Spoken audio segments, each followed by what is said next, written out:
Amém. Vou ser breve. Vou ser breve aqui na palavra, mas eu tenho certeza que Deus falou com muita gente desse testemunho e vou falar com essa palavra, né? Eu gostaria de ler o texto para corroborar até com isso que a gente conversou aqui, que se encontra no livro de Isaías, livro do profeta Isaías, profeta messiânico, né? Capítulo 6. Texto parecido, né? Isaías, capítulo de número 6, que diz assim: No ano em que morreu o rei Uzias, eu vi o Senhor assentado sobre um alto e sublime trono, e as orlas do seu manto enchiam o templo. Os serafins estavam acima dele, cada um tinha 6 asas. Com 2 cobriam seus rostos, com 2 cobriam seus pés, e com 2 voavam. E clamavam uns aos outros, dizendo: Santo, Santo, Santo é o Senhor dos exércitos. Toda a terra está cheia da sua glória. Os umbrais da porta se moveram com a voz do que clamava, e a casa se encheu de fumaça. Então disse eu: Ai de mim, que vou perecendo, porque sou um homem de lábios impuros e habito no meio de um povo de impuros lábios. E os meus olhos viram o Rei, o Senhor dos exércitos. Mas um dos serafins voou para mim, trazendo na mão uma brasa viva, que tirara do altar como uma tenaz.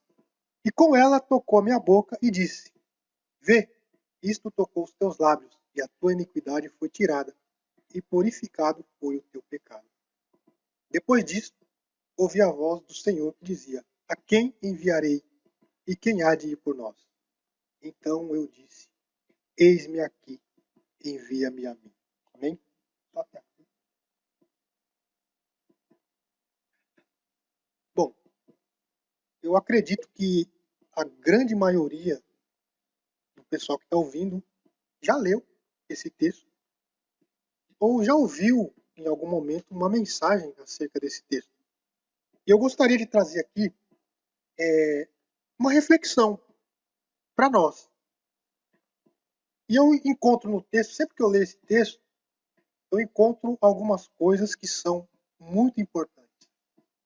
Algumas verdades que servem para todos nós. Não só para Isaías serviu ali, mas serve para mim, serve para você. E o que eu vejo aqui de primeiro, porque o texto aqui vai falar de chamado, né? Fala de chamado. E o título aqui da Bíblia que nós temos aqui é o chamado de Isaías. Eu vejo muita gente dizendo que foi chamado por Deus, que Deus o chamou, que foi chamado para pregar, e isso e aquilo outro. Porém, existem algumas características daquele que realmente foi chamado por Deus. E Isaías nos mostra isso aqui. E a primeira característica que eu vejo quando de fato alguém é chamado por Deus, porque a questão não é só ser chamado, é responder a esse chamado. Porque o texto também, Jesus falou, muitos são chamados e poucos escolhidos. Mas o que me chama a atenção aqui é que Isaías fala assim: no ano em que morreu o rei Uzias, eu vi o Senhor. Então, a primeira coisa que eu entendo quando eu leio esse texto é que quando nós temos um encontro real com Deus, esse encontro fica marcado para sempre. Não é, eu encontrei a Jesus, mas eu não lembro como foi. Não. Eu lembro o dia, eu lembro o ano. Foi no ano que o rei Uzias morreu. Eu lembro. Eu vi o Senhor. No ano em que morreu o rei Uzias, eu vi o Senhor. Então, quem de fato tem um encontro com Deus, tem esse dia marcado. Talvez ele não lembre a data exata, mas ele lembra daquele momento que Deus o chamou, que ele viu de fato o Senhor, ele teve um encontro com Deus. Então, a primeira coisa que eu aprendo aqui é que aquele que tem um encontro com Deus tem esse dia marcado para sempre. Nunca mais vai esquecer, porque é um divisor de água. Antes de Cristo, depois de Cristo, de fato. Então, no ano em que morreu o rei Uzias, eu vi o Senhor. E não somente viu o Senhor, mas ele diz que viu o Senhor assentado sobre um alto e sublime trono. Isso significa que ele viu o Senhor e que esse Senhor que ele viu não é somente Senhor de algumas coisas, mas ele é o Senhor de tudo. Ele está sentado sobre um alto e sublime trono. Então eu quero dizer uma coisa para você aqui.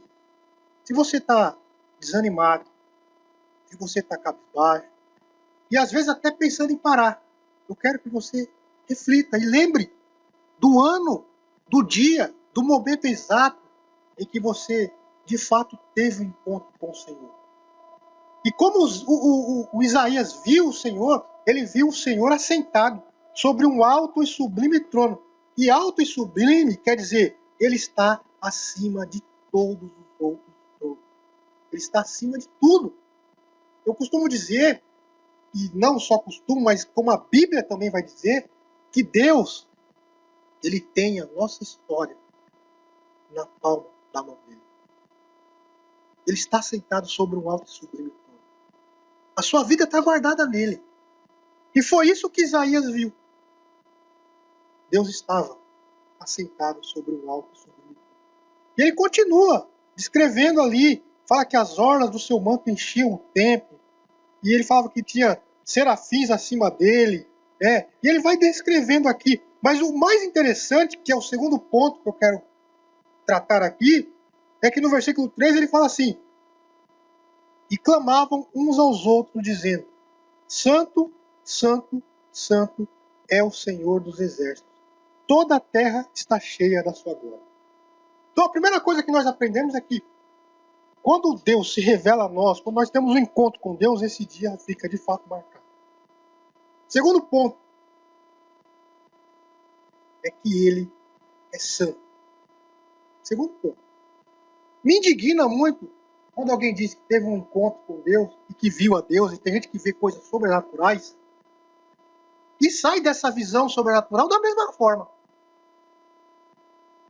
Eu conheço pessoas, conheço assim, de dizer que foi no inferno. Já viu esse testemunho de que eu fui no inferno, irmão, e o que eu vi lá foram coisas tremendas, e aí grava um DVD e sai vendendo. Tem uma incoerência. Porque se um dia, de fato, eu for lá no inferno e ver, eu acho que eu vou sair, eu vou voltar doido. Pregando para todo mundo, como eu nunca preguei antes, porque eu vi como que é lá. E não é o que o texto se trata. O texto está tratando do outro lado. Quando Isaías vê a Deus, ele vê também um mundo espiritual ao redor, e ele vê seres espirituais, serafins. E ele fala que esses serafins tinham 6 asas, 2 asas cobriam o rosto, 2 cobriam os pés, e 2 voavam. E esses serafins diziam assim: Santo, Santo, Santo é o Senhor dos exércitos. Sabe o que significa isso? É que todo o mundo espiritual, toda a potestade, tudo que você imaginar no mundo espiritual, anjos, principados, todos estão debaixo do poderio de Deus. E todos reconhecem que Ele é santo. Santo, santo, santo é o Senhor dos exércitos. E isso nos ensina que nós também devemos reconhecer essa santidade. Se até os anjos, se os serafins o chamam de santo, imagine. Segunda coisa que a gente vê aqui, ele é santo. 3 vezes santo. Santo, santo, santo. Toda a terra está cheia da sua glória. E aí a terceira coisa que nós vemos aqui, e aí é muito importante também, não que as outras não sejam. A primeira é que nós ficamos marcados para sempre, no dia em que eu vi o Senhor. A segunda é que nós temos que reconhecer que Ele é santo, santo, santo.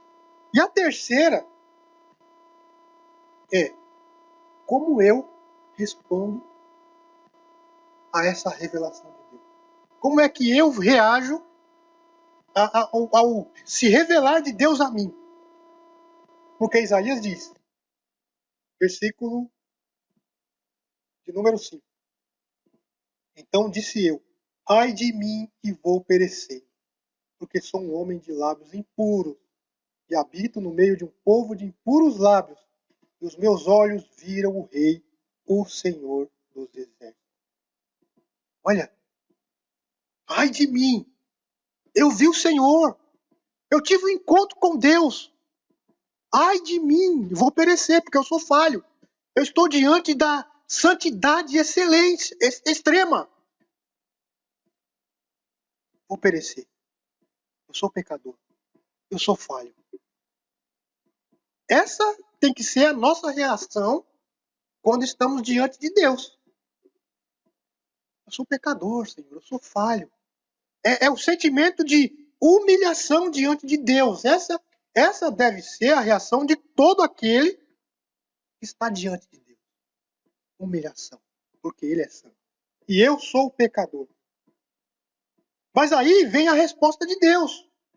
No versículo 6, mas um dos serafins voou para mim, trazendo como uma brasa viva que tirara do altar como uma tenaz, e com ela tocou a minha boca e disse, vê, isto tocou os teus lábios, e a tua iniquidade foi tirada, e purificado foi o teu pecado. Ou seja, há uma mudança de vida quando nós temos um encontro real com Deus. Não é possível que eu tenha um encontro com Deus e continue da mesma forma. Não é possível que eu tenha um encontro real com Deus e continue com os mesmos pensamentos. Eu não estou dizendo que agora você não vai pecar mais, mas a sua cabeça é outra. Ai de mim, que sou pecador. E o texto diz que com uma brasa viva, um dos serafins tocou a boca dele e disse, a tua iniquidade foi tirada e purificado o teu pecado.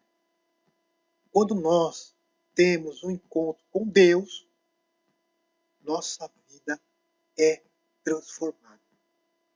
Transformada. E agora nós vivemos em santidade. Ou na busca dessa santidade. Porque Ele é santo. Aquele que nos chamou é santo. E por último, depois que nós temos essa reação de buscar essa santidade, de ser transformado por Deus, o próprio Deus faz uma pergunta. A quem enviarei? Versículo 8. E quem há de ir por nós? E aí a reação de Isaías é, eis-me aqui, envia-me a mim. Essa é a reação daquele que de fato tem um encontro com Deus.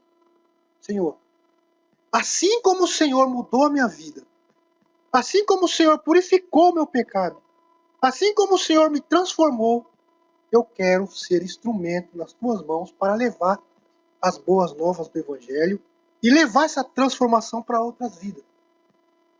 Mudança de vida. Ah, mas você está dizendo que todo cristão tem que ser um pregador? Não na questão do ofício. Mas, de fato, todo cristão tem que levar as boas novas do Evangelho. Ah, mas eu não sei falar, eu não sei pregar. Leva com a sua vida. Né? O Evangelho, ele é, antes de ser falado, é para ser vivido. E se nós, de fato, temos um encontro com Deus, buscamos ser santos, buscamos uma vida reta, as pessoas vão começar a olhar diferente para nós. As pessoas vão começar a olhar diferente para você.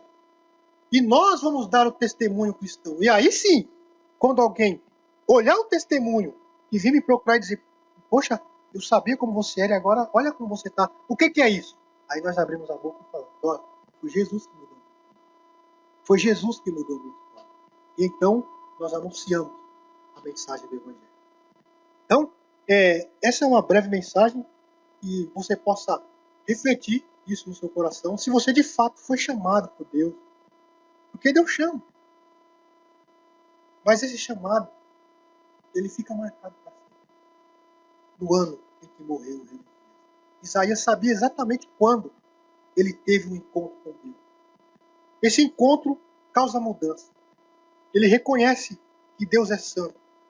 E além de reconhecer que Deus é santo, ele reconhece que ele é pecador e precisa e depende da misericórdia de Deus. E que Deus purifica, que Deus limpa e que Deus transforma. E que Deus torna esta pessoa uma nova criatura que vai levar a mensagem do Evangelho adiante. Que Deus te abençoe, que essa palavra possa entrar no seu coração em nome de Jesus. Vamos orar, né? Vamos orar pelas pessoas. Tem um pedido de oração aí? Tem para sua mãe, né? Amém. Vamos orar por todos, né? E agradecer ao Senhor por esta oportunidade de estar aqui hoje, né? Oremos então. Soberano Deus e eterno Pai, no nome de Jesus que nós nos colocamos na tua presença nesta noite, para te agradecer, Senhor, por este momento de comunhão, por este momento de conversa, por esta palavra. Obrigado, Senhor, pela vida do Saulo, pela vida do Luciano, pela vida dos irmãos, Pai querido, que aqui estiveram ouvindo esta palavra, que ouviram esta mensagem, que ouviram este programa, ou que vão ouvir ainda, Senhor. Visita agora cada vida, cada irmão, Senhor, cada um, Senhor. Nós não sabemos o nome, mas Tu conheces. Vai entrando com a Tua providência, vai visitando agora cada um. Senhor. Derrama, Senhor, da Tua graça, da Tua misericórdia, da Tua unção sobre a vida dos Teus filhos, Pai. Em nome de Jesus, fica conosco. Nos dá, Senhor, uma noite abençoada. Nos dá, Senhor, uma continuidade de semana inteiramente, Senhor, na Tua presença. Em nome de Jesus. E assim nós te pedimos da Tua bênção, pedimos da Tua graça, em nome de Jesus, em nome de Jesus. Amém e amém, Jesus.